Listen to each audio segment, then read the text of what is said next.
안녕하세요. 네, 김상순 TV입니다. 예. 한용석 박사님의 나바사 시리즈, 나바세, 나라 바로 세우기 시리즈 계속됩니다. 지난번에 이어서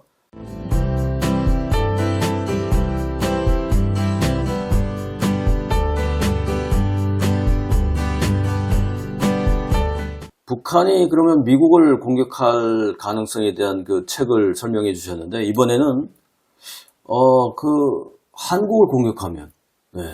과연 뭐 북한이 지금 이제 김정은이 하는 거 보면 한국이 뭐 그 공격 대상이 아니다 이렇게만 단정 지을 수는 없을 것 같고, 그렇다면 미국과 우리가 체결한 한미 그 확장 억제 체제, 이 체계가 과연 안전하냐, 가동할 거냐, 이 부분에 대한 의문점이 생길 것 같습니다. 어떻게 보십니까? 네, 그렇습니다.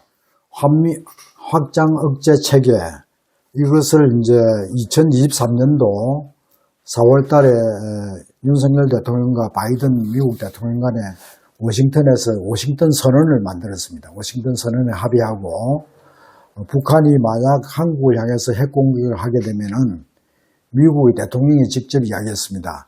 북한 정권의 종말이다.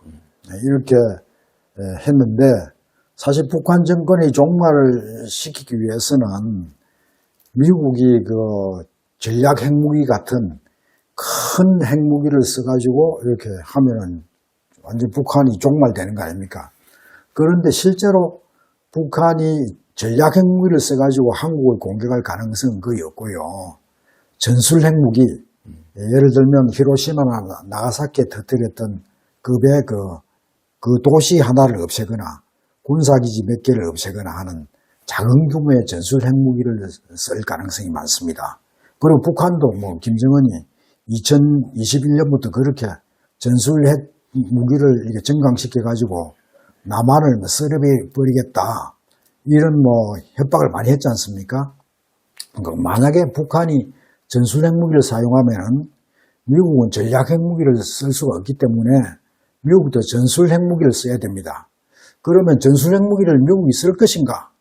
미국은 전술 핵무기를 한반도에 배치하고 있지 않습니다. 그렇지 않습니까? 1991년도에 다 철수해 나갔습니다.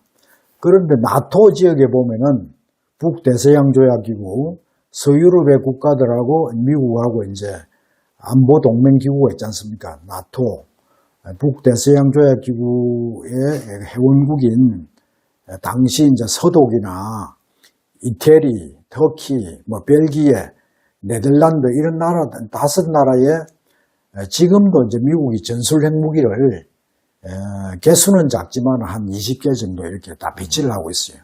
그리고 나토 지역은 1966년부터 핵기획그룹에서 뉴클리어 플래닝 그룹을 만들어서 상시적으로 이걸 토의를 하고 기획을 하고 그 다음에 그 핵무기를 공동으로 사용하는 문제에 대해서 늘 지통제 시스템이나 사용할 때는 그 나라의 국적기를 가지고 공동 사용하는 이런 걸 하고 있습니다. 이게 핵무기를 실제로 갖다 놓고 공동 계획을 하는데 한국은 1991년도에 미국이 전술 핵무기를 다 이렇게 철수시키고 난 이후에 한반도 안에는 지금 미국 전술 핵무기가 없습니다. 그러면 이제 확장 억제 체계라는 것은 양국의 군사 지도자들 사이에 좀 정기적으로 협의를 통해서 컨설테이션, 협의를 통해서 하는 것이기 때문에 우리의 영어 단어의 컨설테이션하고 플래닝하고는 차이가 확 나지 않습니까? 그래서 이 컨설테이션이 플래닝을 바뀌어야 된다. 더 업그레이드 되어야 된다는 거죠. 현재로서는 뭐 컨설테이션 이것이 이제 뭐 작년도 재작년도까지의 북한의 핵을 막는 데는 그게 뭐 유효했다고 효과적이었다고 할 수도 있겠습니다만은 지금은 북한이 전술 핵무기를 더 증강시켜 가지고 남한을 이렇게 이제 위협하고 있기 때문에 이제 이것도 업그레이드 해가지고 실제로 미국의 전술 핵무기를 우리 땅에 갖다 놓고 공유하고 그 다음에 공동 계획을 하고 하는 것이 훨씬 좋겠다. 그래서 컨설테이션이 이제 플래닝으로 좀 발전시켜야 될 그런 필요가 있습니다. 예, NCG에서 목적지로 가야 되는데 또 하나는 그럼 이제 아직은 작년에 이게 이제 협의체가 설립이 됐기 때문에 아직까지 뭐 군사적인 거는 자세히 뭐 비공개 상황이라서 잘 모르겠습니다만 이런 시뮬레이션 같은 그런 것들도 좀 더 구체화되거나 뭐 이런 것들이 좀 돼서 안정적인 우리가 그런 느낌을 받을 수 있도록 좀 이렇게 그 한미 간의 협력이 좀 있었으면 좋겠습니다. 확실한 건 이제 MPG로 가는 거다. 나토처럼. 이전하고는 상황이 더 달라졌기 때문에. 그런 내용으로 이제 우리가 좀 이해를 하면 될 것 같고요. 그렇다면 이제 우리 내부에서 봤을 때 우리도 이제 뭐 미국에서 물론 그렇게 같이 협의를 통해서 전략핵으로 보복을 전술핵으로 보복을 할 수도 있겠습니다만 우리는 그럼 핵 대비 태세 어떻게 지금 준비하고 있을까요? 뭐 핵도 그렇고 뭐 미사일도 그렇고. 뭐 북한의 그 핵무기 공격 뭐 북한은 2022년부터 해가지고 또 북한의 전술 핵무기를 탑재해가지고 남한을 공격할 수 있는 KN-23, KN-24, KN-25 이런 뭐 단거리 혹은 중거리 미사일을 많이 개발했지 않습니까? 그걸 뭐 보여줬죠. 또 화산 31이라는 전술 핵 탄두를 또 김정은이가 보여주고 했습니다.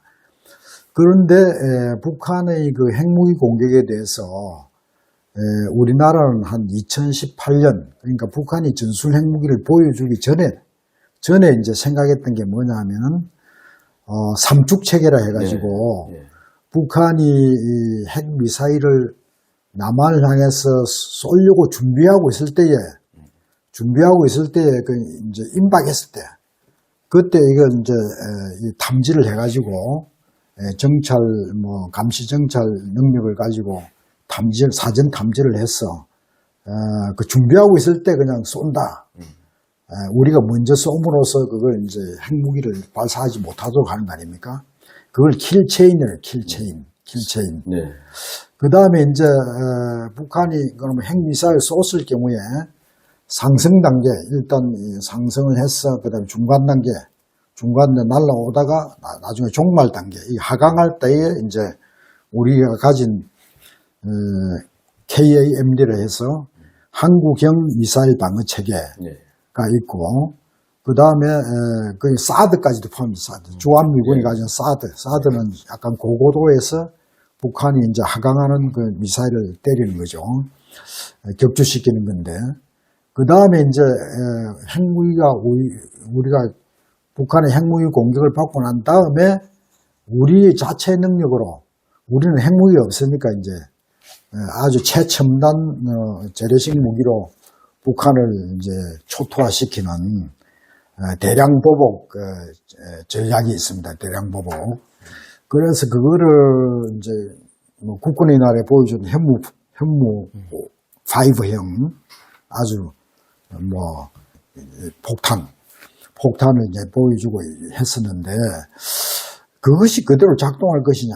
이것은 북한이 전술 핵무기를 이제 보여주고 난 다음에 만든 개념이 아니고 그 전에 만든 개념이에요. 그러니까 북한의 이 진화하고 발전하는 이 전술핵 능력에 맞추어서 더 이것도 업그레이드 시킬 필요가 있는데 지금 단계에서 보면 킬체인 북한이 그거를 이제 이 핵 미사일을 발사하려고 하는 순간에 이걸 탐지를 해야 되는데 사실 우리는 뭐 군사 위성이나 이런 게 모자라지 않습니까? 한미연합사가 가지고 있는 주한미군의 그 감시정찰 능력, 또 미국 전체의 어떤 인공위성 능력이라든지 이런 걸 전부 연동이 돼 있어야 되거든요. 연동이 돼 있어야 되는데 만약에 북한이 전술핵 무기를 발사했을 경우에 발사하려고 준비하고 있다. 그럼 누가 제일 먼저 탐지하겠습니까? 주한미군이나 이제 미국의 감시정찰 능력이 먼저 탐지를 하는 거죠. 그럼 그것을 누구한테 먼저 보고할 것이냐? 미국의 자산으로 이렇게 탐지를 해서 먼저 미국의 대통령이나 무슨 미국 전략사령부에 먼저 이렇게 보고를 할 거 아닙니까? 그러니까 이런 시스템들이 전부 이제 제대로 한미가 이렇게 연합해서 대응할 수 있도록 맞추어져야 된다는 거죠. 그래서 킬체인을 다시 한번 이제 점검을 해봐야 되고, 그 다음에 이제 KAM들에서 한국은 미사일 방어 체계하고 지금 주한미군의 사드 혹은 미국이 가진 그런 미사일 방어 체계하고 연동이 잘 안 돼 있지 않습니까? 지금은 서로 따로따로 하고 있는 거예요. 분업해서 분담해서 따로따로 하고 있는데 이것이 전부 이제 컴퓨터로 다 연동이 돼 있어가지고 바로 이제 동시간에 이걸 보고 해서 결정을 내려야 되는데 그런 그 한국의 미사일 방어 체계는 미국의 미사일 방어 체계 또 위성들하고 전부 다 연결되어 있어요. 연결되어 있어야 되는데 그 연결을 시켜야 되는 것이고 대량 응징보고이라는 것도 북한이 그 핵무기를 썼을 경우에 우리 재래식 무기로만 보복한다는 것은 그 핵무기의 그 파괴력하고 아무리 재래식 무기가 뭐 많다고 하더라도 그 파괴력에서 엄청난 차이가 날 거 아닙니까? 예, 그래서 이 대량 응징보복도 사실은 미국의 대량 응징보복, 예를 들면 북한이 전술 핵무기를 쓰면은 미국은 전술 핵무기를 여기에 갖다 놓고 이렇게 대량 보복을 할 수 있는 이런 한미 간의 연동 체계를 갖추어야 된다. 그렇게 해야 이 국민들도 안심하고 이걸 이 북한 핵에 대한 대응 체계가 확실하다. 이렇게 될 수 있기 때문에 새로운 시점에 맞추어서 이 과거에 개발했던 이 개념 체계들을 전부 다 한번 실사를 해봐야 된다. 이렇게 생각을 합니다. 예, 지금 이제 듣고 보면 우리가 그냥 일반적으로 비전문가들, 저를 포함해서 이제 군사적으로 봤을 때 이제 비전문가들은 한국에서 계속해서 얘기해 왔었던 삼축 체계, 그건 뭐 들어서는 알아요. 예, 그래서 뭐 킬체인이다, 뭐 이런 것들, 그래서 KMD, KMPR, 뭐 이렇게 해서 이제 그런 내용들은 아는데 이게 이제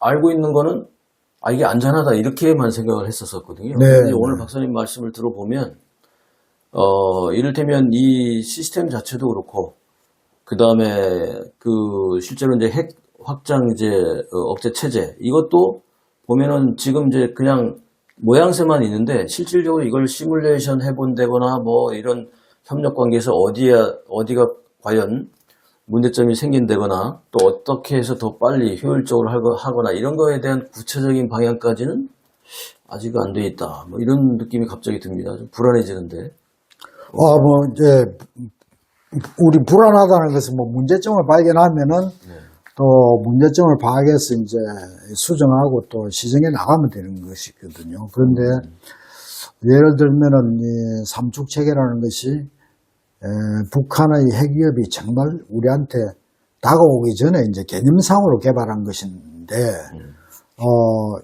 저번 시간에도 봤지만은 실제로 북한이 이제 ICBM을 미국에 쐈을 경우에 미국이 작동하는 거 보면은 미국에 도달하는데 뭐 28분 걸리니까 그 미국은 뭐 28분 동안 이렇게 탁탁 할 수 있는 시스템을 다 갖춰 놓고 있는데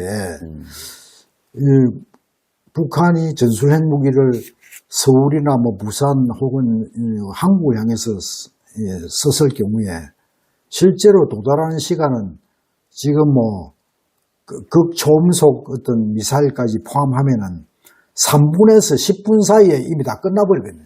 그렇죠. 그러니까 미국이 생각했던 한 28분에서 32분 사이에 작동하는 시스템하고 한국에서는 3분 내지 10분 안에 다 작동을 해야 되기 때문에 실제로 이 삼축 체계라는 것이 순서대로 작동할 수가 없고요. 이걸 동시에 작동시켜야 됩니다. 그렇지 않습니까? 3분에서 10분 사이에 다 이 한국에 도달하기 때문에 그래서 이것들을 시차별로 이렇게 처음에는 킬체인, 그 다음에는 KAMD, 그 다음에는 대량 응징보복 이렇게 순서대로 작동할 수가 없고 동시에 이걸 작동시켜야 됩니다. 그래서 그런 그 시나리오별로 실시간에 어떻게 작동할 수 있는지에 대해서 재점검해보는 계기로 삼아야 된다. 네. 그래서 이제 오늘 박사님 말씀은 지금 삼축 체제의 과거의 시스템을 지금 최근 북한의 공격 능력의 발전 속도에 따라서 새롭게 재점검해 볼 필요가 있다. 그리고 핵전쟁 자체가 실제로는 이제 이전에는 그냥 그럴 수 있다라는 가정에서 현실화될 수 있는 거에 대한 반응이나 대비도 해야 된다. 이런 말씀을 오늘 전하시고 있는 것 같습니다. 그렇죠? 예. 그렇습니다. 예. 예, 이제 또 시리즈를 다음 얘기로 또 넘어가 보도록 하겠습니다.